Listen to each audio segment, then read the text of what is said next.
उत्तर प्रदेश में कोरोना का ग्राफ लगातार बढ़ता जा रहा है। हर दिन यहां लगभग 600 नए मामले सामने आ रहे हैं। ऐसे में सैंपलों की जांच कराने की क्षमता बढ़ाने की ज़रूरत महसूस की जा रही है, लेकिन ये संख्या 15,000 से ज़्यादा नहीं हो पा रही है। हालांकि प्रदेश की आबादी के हिसाब से ये संख्या 25,000 से ज़्यादा होनी चाहिए। कम टेस्टिंग क्षमता पर विपक्ष की तरफ से लगातार सवाल उठाए जा रहे हैं। इस बीच मुख्यमंत्री योगी आदित्यनाथ ने लखनऊ के सिविल अस्पताल 4 वेंटिलेटर रूम का उद्घाटन किया और अस्पताल में भर्ती मरीजों का हाल भी जाना। इस दौरान उनके साथ स्वास्थ्य विभाग के कई अधिकारी और स्वास्थ्य मंत्री भी मौजूद रहे।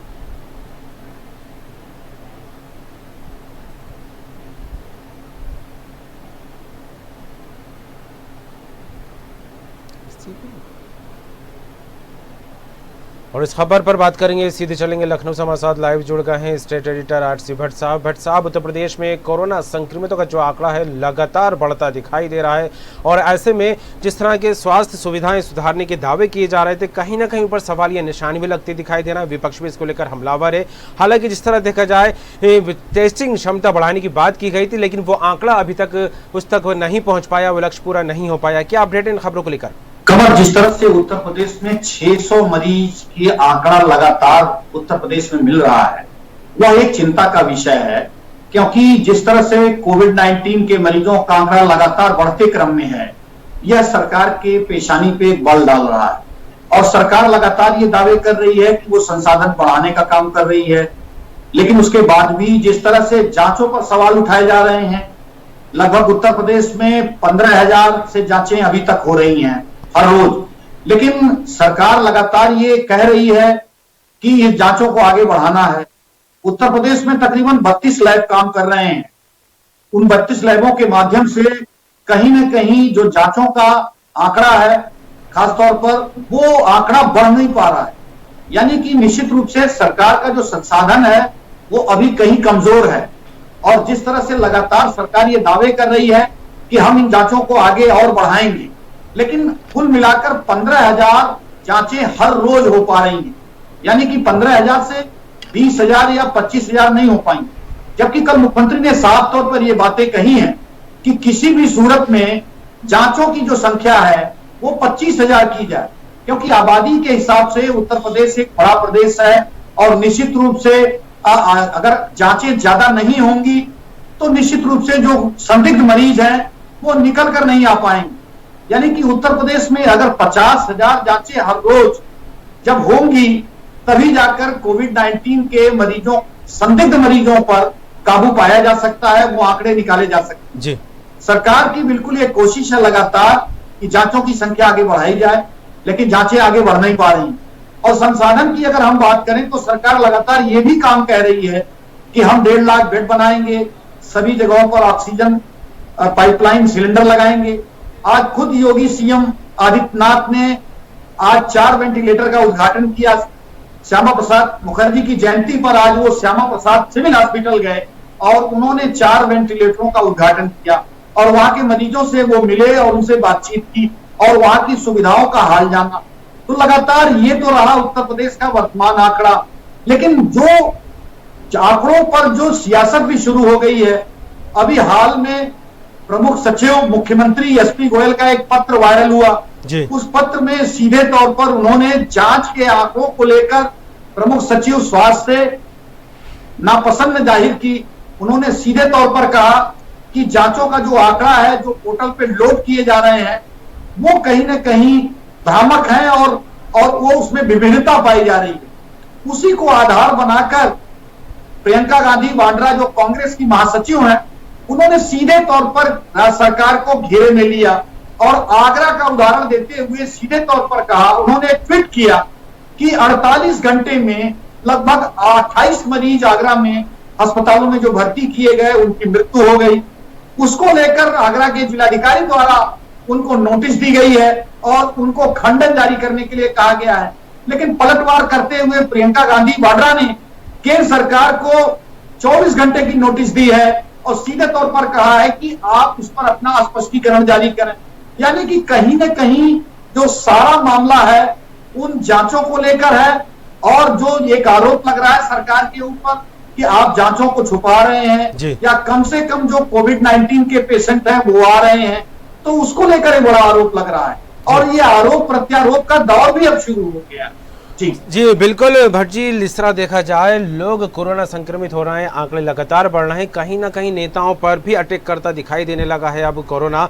विरोधी दल राम गोविंद चौधरी को लेकर बात की जाए तो उनकी रिपोर्ट भी पॉजिटिव आई है, इसको लेकर क्या अपडेट सामने आ रहा है? देखिए, उत्तर प्रदेश के नेता विरोधी दल नेता प्रतिपक्ष राम गोविंद चौधरी समाजवादी पार्टी के वरिष्ठ नेता हैं और अखिलेश यादव के काफी भरोसेमंद हैं। अभी हाल में जब उनकी जांच हुई है तो उनको कोविड-19 का पॉजिटिव पाया गया और उनको मेदांता अस्पताल, जो यहाँ का एक निजी क्षेत्र का अस्पताल है, वहां भर्ती कराया गया। लेकिन हालत कोई बहुत अच्छी नहीं रही, इसलिए उनको तत्काल पीजीआई में एडमिट कराया गया है। पीजीआई में चूंकि सरकार का जो कोविड-1 लेवल का एक अच्छा अस्पताल बनाया गया है, वहां उनकी चिकित्सीय देखभाल के लिए वहां भर्ती किया गया है। तो निश्चित रूप से अब कोरोना से कोई अछूता नहीं है। क्या पत्रकार, क्या व्यापारी, क्या निम्न वर्ग का, किसी भी वर्ग का या राजनीतिक व्यक्ति जो भी सोशल डिस्टेंसिंग का पालन नहीं करेगा, अनलॉक का फायदा उठाने की कोशिश करेगा, तो निश्चित रूप से वो संक्रमित हो जाएगा। और कहीं ना कहीं यही कमोबेश उत्तर प्रदेश में स्थिति चल रही है कि जिस तरह से रूरल एरिया में लोग लगातार संक्रमित हो रहे हैं, खासतौर पर जो उत्तर प्रदेश में 35 लाख से ज्यादा प्रवासी मजदूर आए हैं, उनको लेकर भी सरकार ने गाइडलाइन जारी की है। लेकिन कहीं ना कहीं सबसे ये खास बात है कि जो रूरल एरिया है, कस्बा का जो एरिया है, वहां सरकार का बहुत दबाव नहीं बन पा रहा है। लोग सोशल डिस्टेंसिंग का पालन करते नजर नहीं आ रहे, जिससे वो लगातार संक्रमित हो रहे हैं और उत्तर प्रदेश के विभिन्न जनपदों से लगातार संक्रमण की जो है वो खबरें आ रही हैं।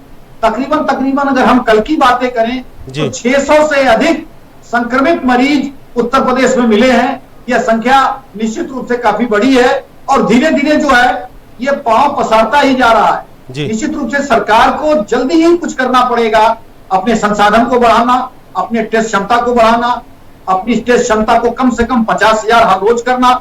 अगर ये करती है तो निश्चित रूप से आंशिक रूप से कोविड-19 के मरीजों को जो है उस पर काबू पाया जा सकता है, क्योंकि उत्तर प्रदेश एक बड़ा प्रदेश है, 23 करोड़ से अधिक आबादी का प्रदेश है। सरकार अगर उसके ऊपर सवालिया निशान लग रहे हैं विपक्ष द्वारा, तो निश्चित रूप से अपनी क्षमता को उसको बढ़ाना चाहिए और इसको 50,000 करना चाहिए।